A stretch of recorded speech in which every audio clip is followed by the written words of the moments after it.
يلا الناس اللي عايزة تعيش بنشاط كده وبصحة وبشباب على طول. حاجات بسيطة والله يا جماعة ومن الطبيعة، ومش هتكلفنا أي حاجة، وبعيدة عن الآثار الجانبية بتاعت الحاجات الكيميكالز والحاجات دي كلها. معلقة زيت زيتون عليها نص ليمونة، وبعدها اشرب عليها كوباية مية علشان تقللي من حدة الطعم بتاع زيت الزيتون، واشربها اول ما اصحى من النوم، ومفطرش بعدها غير بنص ساعة على الاقل. هتحسن لي الصحة، مليانة أحماض أمينية غير مشبعة، مليانة مضادات أكسدة. الناس اللي بتعاني من ألم في المعدة أو من أي مشاكل في المعدة ملينة للمعدة. الناس اللي بتعاني من عسر هضم أو إمساك، بتمنع عسر الهضم وبتحارب الإمساك، بتعالج قرح المعدة، بتقلل من الانتفاخات. الناس اللي عايزة تخس يلا، بتقلل من الشهية، بتقفل إحساسك بالجوع، بتقلل مستوى الكوليسترول الضار اللي في الدم، بتظبطه. بتجنب الجلطات، بتخلص الكبد من السموم، بتحفز الجهاز المناعي يعني بترفع مناعة الجسم، يعني بتحارب لك الأمراض وبتحارب السرطان، بتزود معدل حرق الدهون المخزونة جوه الجسم.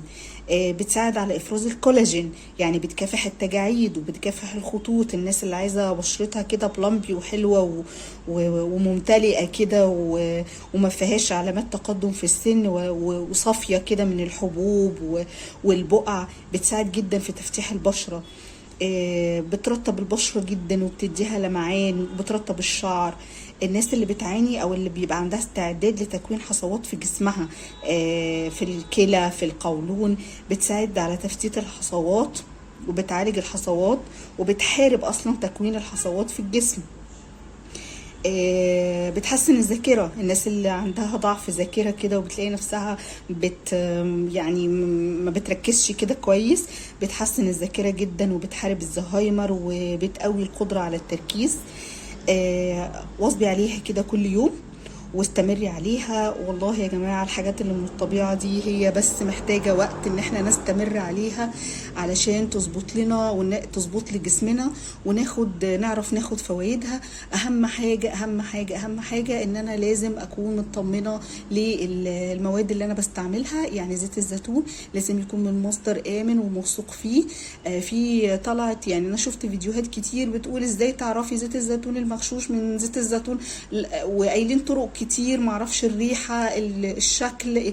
لا انا ليه احط نفسي في الدوامة دي؟ انا اشوف مكان ريفيوهات عنده كتير، ناس استعملته، استعملت الحاجات المنتجات بتاعته وشافتها انها تمام، اثق فيه واجيب منه علشان اخد الوصفة لما اجي اعملها، اخد التأثير بتاعها او الفايدة بتاعتها، وانا مطمنة ما يحصليش اي اثار جانبية، وفي نفس الوقت الوصفة ما تجيش تفشل واقول لا دي الوصفة فاشلة. لا هي مش الوصفة فاشلة، هي ممكن الحاجات اللي انت جايباها حاجات مضروبة مش مظبوطة، فبالتالي فشلت الوصفة عندك.